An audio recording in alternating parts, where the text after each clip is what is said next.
Hey guys, it's Jane. Happy 2017.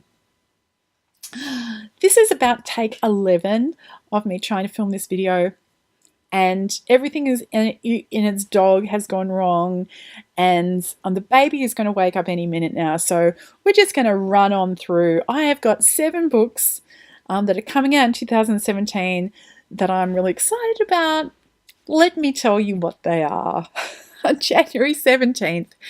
Carrie Vaughn's new book, and I think it is actually her debut novel, is coming out. It's called Martians Abroad. The premise of this one sounds like a YA story, but it's not being marketed as YA. It's about a girl called Polly who grew up on the moon, where her mum is like head honcho.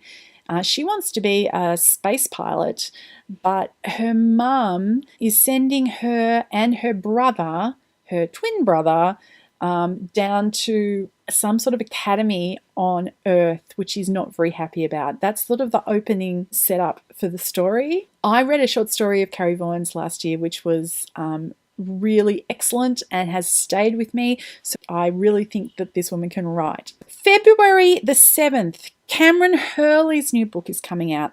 And this is a standalone, which she has not done, I don't think. I think she's mostly done series.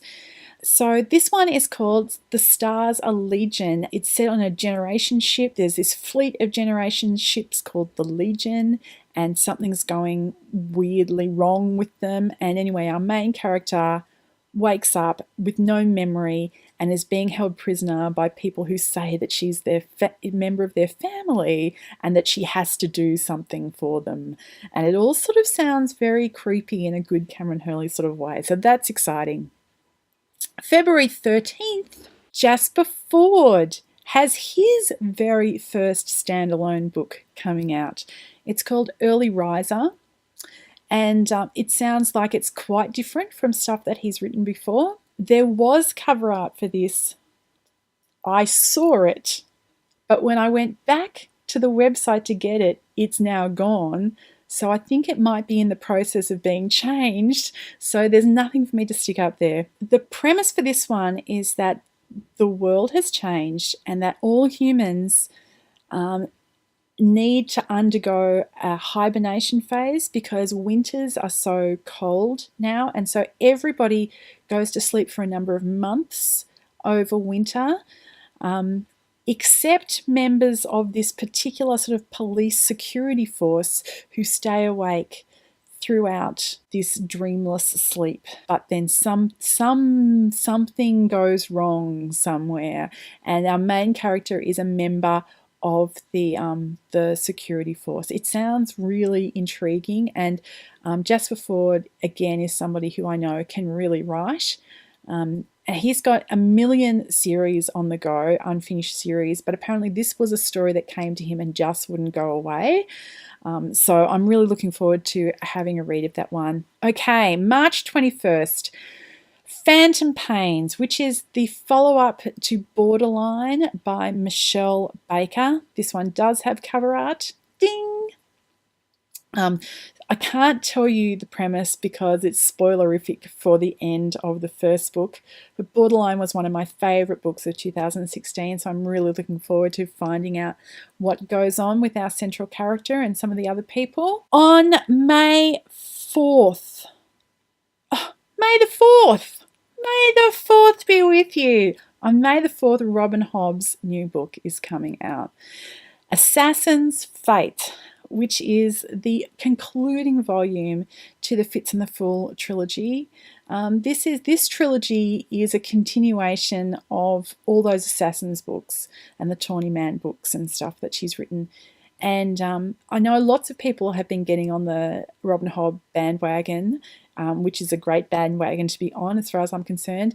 Most people that I know aren't actually up to this final trilogy, and I have to say that she is just getting so much better. The last 2 books have just been heartbreaking, and I almost can't contain myself with excitement about reading this final volume and finding out what is going to go on. However, there is another book that I'm even more excited about than Assassin's Fate. And that's because I am a Neal Stephenson tragic. And on June the 13th, there is a new Neal Stephenson book out.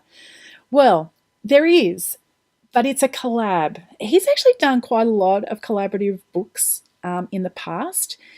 He took part in the Mongoliad collab. There's several volumes of that. His first published books were 2 books that he wrote with one of his uncles, I believe, under a pseudonym. They had a pseudonym that was for both of them writing together, and I can't remember what that pseudonym was.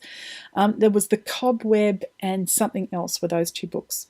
This collab also sounds quite different from anything that he's done before. There's no cover art. It's called The Rise and Fall of D.O.D.O, Dodo, I suppose. The publisher has now put out a kind of blurb for it.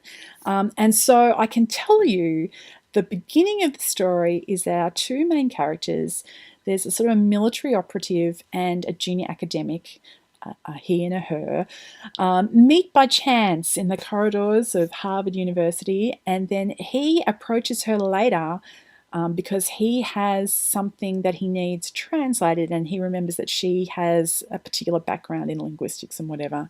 And it turns out that there's some really quite earth-shattering information in this ancient manuscript, if it turns out to be true. D.O.D.O, from the title, stands for the Department of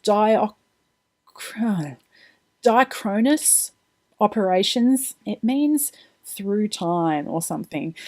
And they develop time travel so that they can go back before the year of the Great Exhibition in London, because that's when magic died. So this is a Neal Stephenson story with magic, time travel, and also, if I'm reading between the lines of the blurb correctly, romance between our 2 main characters. This is Neal Stephenson like I've never read before, and I cannot wait. And then there is the book that, of course, everybody is excited about reading this year. August the 15th, The Stone Sky, N.K. Jemisin, the concluding volume of the Broken Earth trilogy that started with the 5th season. If you haven't read the 5th season yet, please do, because you're going to feel totally left out on August the 15th when the 3rd one comes out and everybody else is squeeing. If you have a book that I should be excited about that I haven't had on my list, please put it down below. And that's about it. Happy New Year, everybody. Hope you're all well, and I'll talk to you later. Bye.